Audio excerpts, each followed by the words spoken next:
রাজ্যের শিক্ষক কর্মচারীদের মধ্যে অষ্টম বেতন কমিশন নিয়ে বর্তমানে জোর চর্চা চলছে।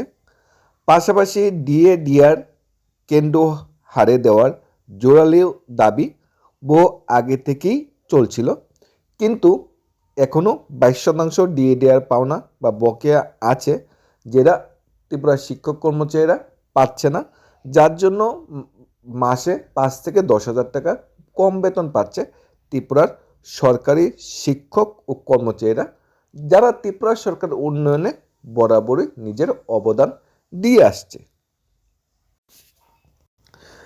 ক্যালকুলেশন, তারপর ক্যালকুলেশন, কিন্তু সে যে ইচ্ছা বা সে বঞ্চনা, সেটা কিন্তু কর্মচারীদের দূর হচ্ছে না।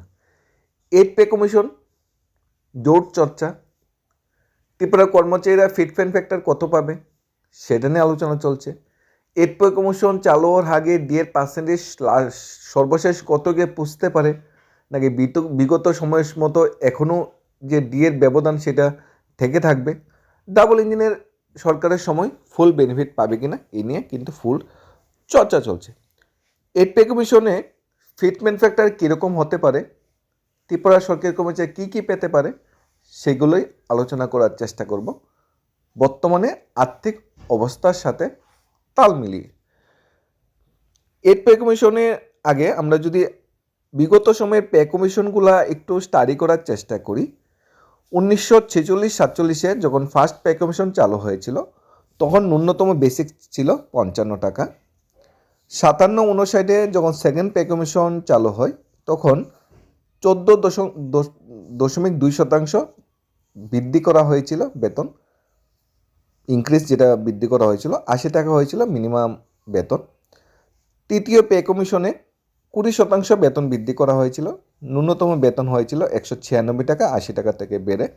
চতুর্থ বেতন কমিশনে 27% বেতন বৃদ্ধি করা হয়েছিল, 196 টাকা বেড়ে বেসিক হয়েছিল 750 টাকা। হিউজ একটা লাভ ছিল ফোর্থ পে কমিশনের সময়।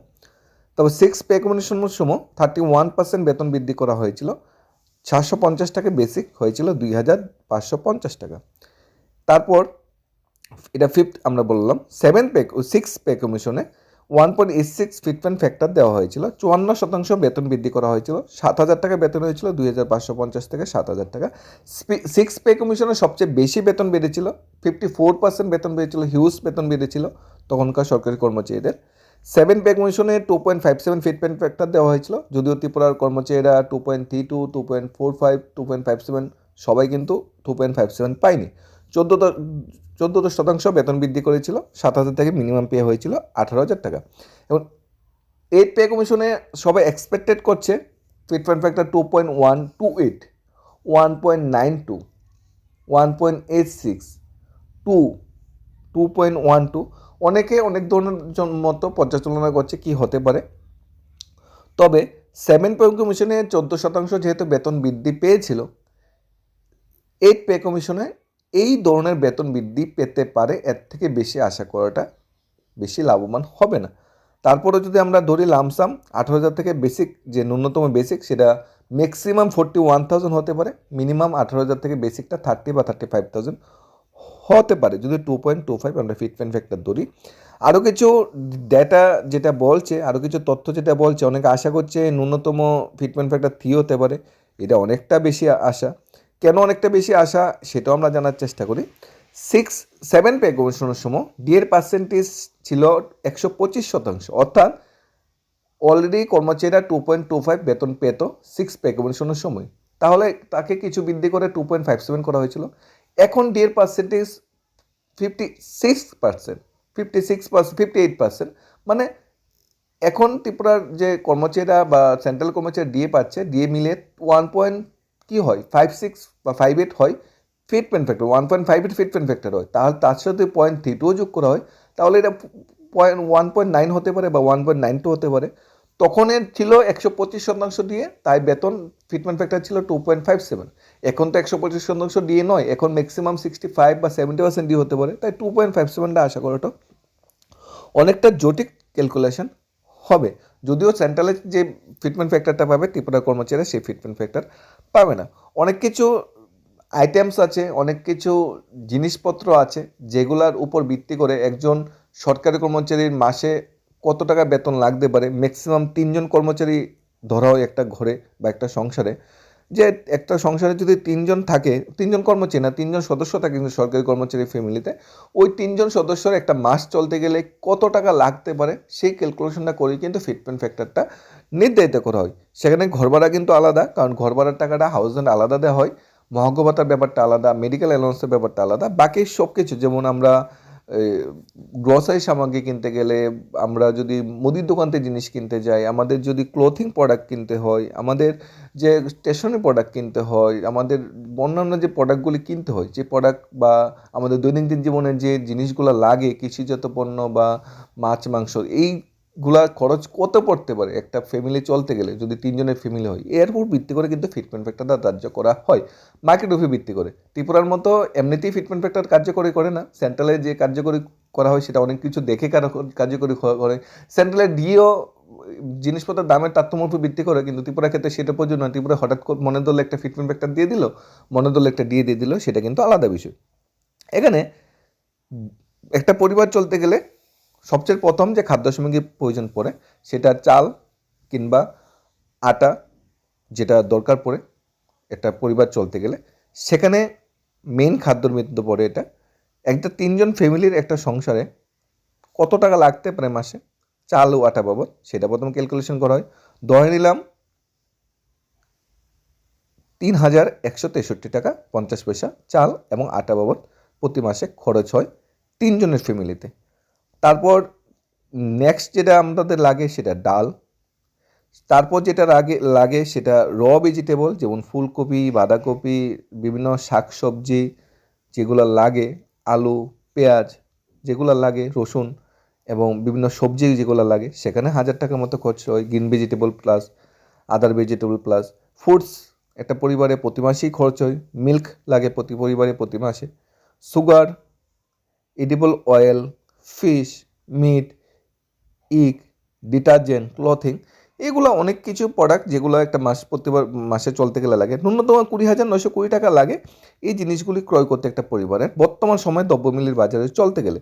এই যে ডাটাটা, এটা 6 পে কমিশনের যে পার ডে ডাটাটা থেকে নেওয়া হয়েছে, 7 পে কমিশনের পার ডে ডাটা থেকে নেওয়া হয়েছে, শুধু রেটটা চেঞ্জ হয়েছে, ডেটার ক্যালকুলেশনটা কিন্তু ঠিক আগের। মানে 3জন ফ্যামিলি আগে যতটুকু খেতে পারতো বা আগে যতটুকু ডিটারজেন্ট লাগতো এখন এতটুকুই লাগছে, শুধু জিনিসপত্রের দামটা বেড়েছে বলে প্রাইস ইন্ডেক্সটা চেঞ্জ হয়েছে। 6 এবং 7 পে কমিশন যেটা আছে সেটা কিন্তু নেওয়া হয়েছে। তারপরে 20,920 টাকার মতো ধরে নিলাম আমরা লাগলো এই প্রোডাক্টগুলোতে। তারপর কি আছে, ফুয়েল চার্জ আছে, ইলেকট্রিসিটি চার্জ আছে, ওয়াটার চার্জ আছে।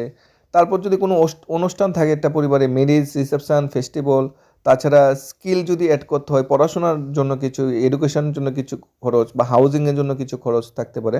তারপর ডিএটা যদি কিছু লামসাম যদি ধরে নেওয়া হয় 70% দিয়ে হবে, 2026 অনুসারে 70% ডিএকে, মানে টোটাল 8 পে কমিশন চালু হওয়ার আগে ডিএর পার্সেন্টে 70% হলো, সেটা যদি প্রজেক্ট করে সেখানে কিছু বৃদ্ধি হবে। সব মিলে 41,000 রাউন্ড আপ মানে হতে পারে। এর মধ্যে কিছু যদি আমরা ডিক্রিজ করি, যে আমরা চালটা এত ভালো কোয়ালিটির দেওয়া হবে না, ডালটা এত ভালো কোয়ালিটির নয়, ভেজিটেবল একটু কমিয়ে দিলাম, মিল্ক, ফিশ, এই সব কিছু একটু কমিয়ে দিলাম পরিবার থেকে, তখন হয়তো সে নিচে 41,000 না হয় 35,000 হতে পারে। অর্থাৎ 35 থেকে 41,000 ন্যূনতম বেসিক হওয়ার সম্ভাবনা প্রবল। মিনিমাম 35 থেকে 41 ন্যূনতম বেসিক হতে পারে একজন কর্মচারী। অর্থাৎ ত্রিপুরা সরকারি কর্মচারী যদি আমরা তুলনা করি, ত্রিপুরা সরকারি গ্রুপ ডি কর্মচারী মাসে 16,000 টাকা বেতন পাচ্ছে। 16,000 টাকা যে বেতন পাচ্ছে ওইটা তো 35 হবে না, সেটা ম্যাক্সিমাম 30 হতে পারে, কারণ সেন্ট্রালে 18,000 টাকা ন্যূনতম বেসিক আর ত্রিপুরায় 16,000 টাকা ন্যূনতম বেসিক। তাই যেহেতু ত্রিপুরায় বেসিকটা সবচেয়ে ন্যূনতম কম, সেটা চেঞ্জ হতে পারে। একজন গ্রুপ ডি কর্মচারীর বেসিক ত্রিপুরা যে 30,000 হতে পারে সম্ভাবনা বা প্রবল। ফিটমেন্ট ফ্যাক্টর যদি মানে যেটা আমরা আলোচনা বা ধরে নিচ্ছি সেটা যদি দেওয়া হয়, তারপর গ্রুপ সি গ্রুপ এ কর্মচারী তো সেই অনুযায়ী ফিটমেন্ট ফ্যাক্টর দেওয়া হবে।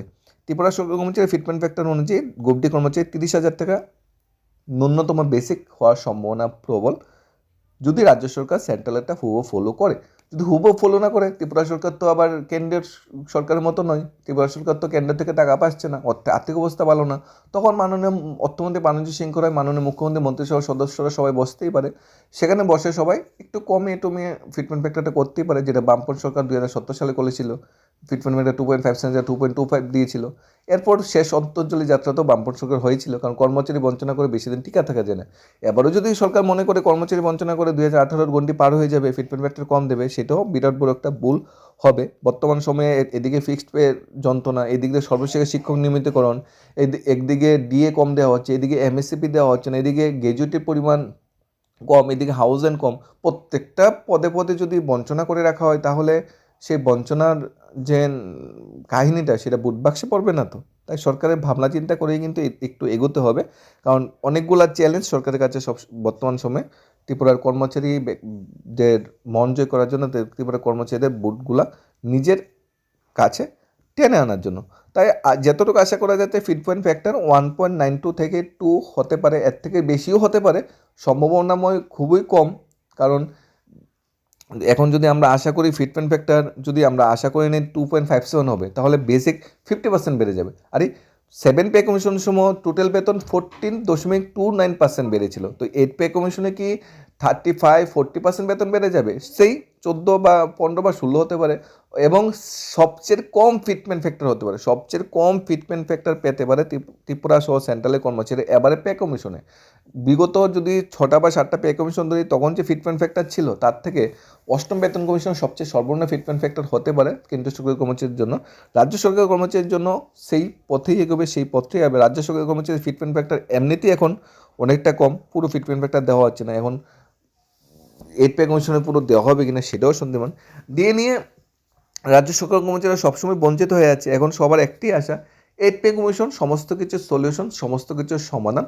কারণ যখন 6 পে কমিশন চালু হয়েছিল তখন ত্রিপুরায় বিজেপি সরকার ছিল না। যখন 5th পে কমিশন চালু হয়েছিল ত্রিপুরায় বিজেপি সরকার ছিল না, ডাবল ইঞ্জিনের সরকার ছিল না। যখন 6 পে কমিশন চালু হয়েছিল ত্রিপুরায় ডাবল ইঞ্জিনের সরকার ছিল না। তাই সেন্ট্রালের মতো ত্রিপুরায় হুপ দিতে পারেনি। কিন্তু এইবার এই প্রথম যখন 8 পে কমিশন চালু হবে, সেন্ট্রাল ও স্টেটের সেম গভর্নমেন্ট, আগের বঞ্চনা আমি বাদ দিলাম, ডিএর ব্যবধান থেকে গেল, হাউস রেন্ট দেওয়া হলো, ফিক্সড পে নিয়মিতকরণ করা হলো না, সর্বশিক্ষা নিয়মিতকরণ। আমি আগের টার্মস কন্ডিশনগুলি যদি আলাদা সাইটেও রাখি, 8 পে কমিশন একটা বিরাট বড় অস্ত্র বর্তমান মুখ্যমন্ত্রী অর্থমন্ত্রীর কাছে। সেটা যদি লাগু করে এক নিমিষে সমস্ত বঞ্চনা দূর হয়ে যাবে। আমরা বলছি না আগের বঞ্চনা দূর হবে, আগের বঞ্চনা তো থেকে যাবে, কিন্তু ফিউচারে কিন্তু আর কর্মচারীরা বঞ্চিত হবে না। কারণ 8 পে কমিশন লাগু হলে ফিক্সড পে ব্যাপারটা উঠে যাবে, অনিয়মিতর ব্যাপারটা উঠে যাবে। সরকার সবাইকে 8 পে কমিশন দিয়ে দেবে, কারণ সবার ডাইরেক্ট রেগুলার স্কেলে সবাই চলে যাবে, 8 পে কমিশন রিপোর্টে সবাই কার্যকর হয়ে যাবে। তাহলে এক এক তীরে সবগুলা বঞ্চনা দূরকরণ সম্ভব হবে। সেখানে 8 পে কমিশন হাউস রাজ্য সরকার অ্যাকসেপ্ট করে নেবে, গ্র্যাজুয়েটেডও রাজ্য সরকার অ্যাকসেপ্ট করে নেবে, ডিএটও 8 পে কমিশন চালু হওয়ার ধাপে ধাপে ধাপে সেন্ট্রাল হারে দিয়ে দেবে। তখন আসাম আর ত্রিপুরার সাথে বেতনগুলো ডিফারেন্স হবে না। আমি বলছি 2027, 28, 29 কথা, 2030 সালে ত্রিপুরা সরকারি কর্মচারী একজনের যত বেতন হবে, কেন্দ্রীয় সরকার বা আসামের কর্মচারী একজন বেতন এতই হবে। কিন্তু বর্তমান সময়ে যে বঞ্চনাগুলো আছে সেগুলি দূরীকরণ, রাজ্য সরকার যে আর্থিক অবস্থা, আর্থিক প্রতিকূলতা, তার উপর দাঁড়িয়ে বর্তমান সময়ে যে বঞ্চনাগুলো দূরীকরণ করা অনেকটা অসম্ভব আমরা বলতে পারি। কারণ আর্থিক এবং ষোড়শত্ব কমিশন যে রিপোর্ট, সেই রিপোর্ট অনুযায়ী অর্থের যে করের যে পার্সেন্টেজ সেটাও কমিয়ে দেওয়া হয়েছে। এই সব কিছু মিলে আশা প্রত্যাশা তো ত্রিপুরা সরকারি কর্মচারীদের আছে। সে আশা প্রত্যাশার উপর বর্তমান সরকার দাঁড়িয়ে কতটুক পূর্ণ করতে পারে সেটা সময় বলবে। তবে 28-এর ভোট বাক্সে কিন্তু কর্মচারীর বঞ্চনার একটা ছাপ থেকে থাকবে যদি সেটা দূরীকরণ না করা হয়। ধন্যবাদ।